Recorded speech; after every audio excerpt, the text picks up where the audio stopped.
Can we start? Can we start? Coach, two debutants, they bowled really well today. One obviously man of the match. Can you talk through us about these two young fast bowlers? Means young means, career-wise I'm talking about more specifically. Yeah, look, I think for two guys to come in on their debut against the world champions and put in those sort of performances were outstanding. I loved everything about it, the way he went about it, the smartness that they showed, the pace that they bowled with, but also just that they played with a smile on their face and they enjoyed every second of it, and they were really well rewarded. I thought they were outstanding. Everything about them, and I tip my hat to them. To do that in your first game against the world champions was brilliant.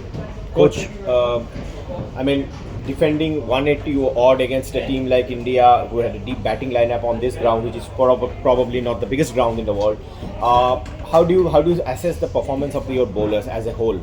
Yes, I've already said, look, we knew India had a powerful batting lineup, and I think the key was to try and get early wickets, and we saw throughout the innings if we could keep taking wickets, but also those dot balls built pressure, and the guys, whether they were really smart. I thought our fielding was outstanding as well, and we saved a lot of runs in the field, and our catches, we took crucial catches, but we did our basics well, but when we needed to sort of hide the ball and use our bouncer and bowl wide of the stumps, we did that.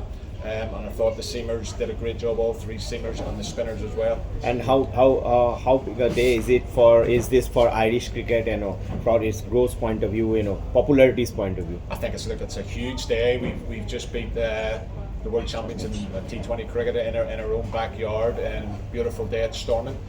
These are the sort of games that we've been crying out for. Luckily we got the weather, and I think Stormont put on a show.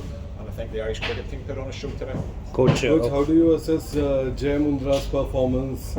He has been bowling exceptionally well, and his bowling has been crucial in this victory. Yeah, he was outstanding. I'll just say one word. I thought he was outstanding. He ran in, he bowled quick. I think he was clocked at 87, 88 mile an hour. Yes. He's got that left arm option. He's got really good skills with it as well. I said he did it with a smile on his face. He had his own little fan club there watching him. Yes. But just his smartness as well. He knew well to bowl his bouncer, his three-quarter seam, and to take pace off the ball. For somebody playing his first game, I thought he was outstanding. Yeah. Coach.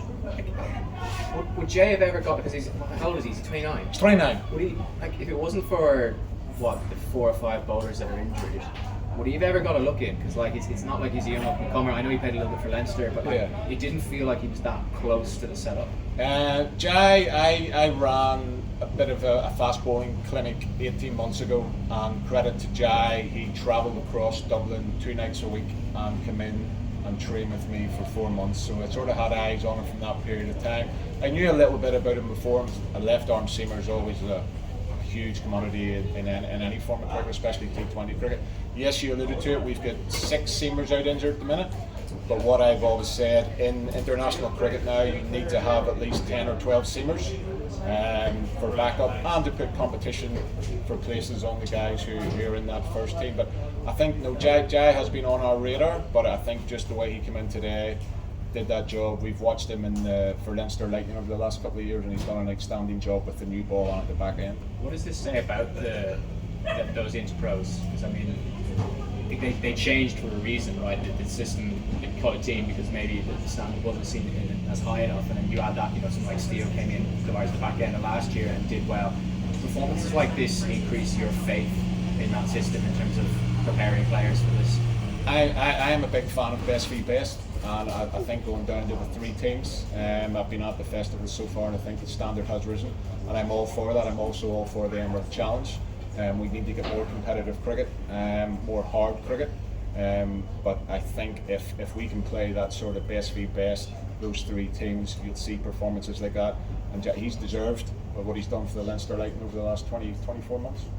Coach, were you surprised that there was no Sooryavanshi in the opposition squad? There was a lot of chatter around him, a lot of articles written, shows have been done that best T20 batter at this point of time, 15-year-old. Were you surprised?